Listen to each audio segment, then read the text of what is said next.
Sa patuloy na panalalanta ng mga nagdaang bagyo, personal na bumisita si Police Brigadier General Dindo R. Reyes, ang Regional Director ng Police Regional Office 1 sa Calasiao Evacuation Center. Katuwang ang iba pang mga personnel upang personal na magbigay tulong at suriin ang mga relief operations para sa mga residente na nangapektuhan sa lalawigan ng Pangasinan. Police Staff Sergeant John Del Supremo sa report.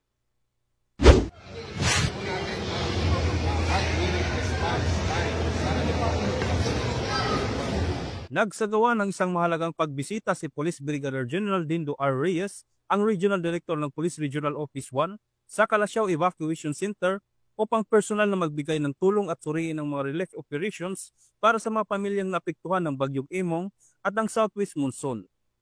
Bago ang pagbisita sa Evacuation Center, dumaan muna si Police Brigadier General Reyes sa tanggapan ng Calasiao Mayor na si Honorable Patrick A. Karamat upang makipag-ugnayan at magbigay ng suporta sa lokal na pamahalaan sa gitna ng kalamidad.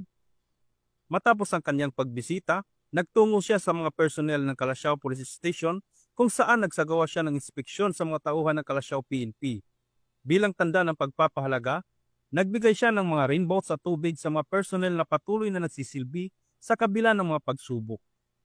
Ipinakita ni Police Brigadier General Reyes ang di mabilang na sakripisyo at dedikasyon ng PNP sa paglilingkod sa publiko, lalo na sa panahon ng krisis at kalamidad.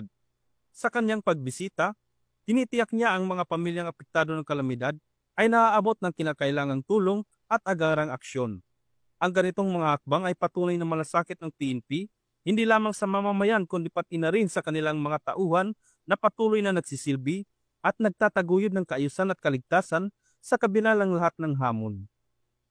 Mula dito sa Ilocos Region, ako ang inyong PNN correspondent, Police Staff Sergeant John Del Supremo, alagad ng batas, tagataguyod ng balitang pulis.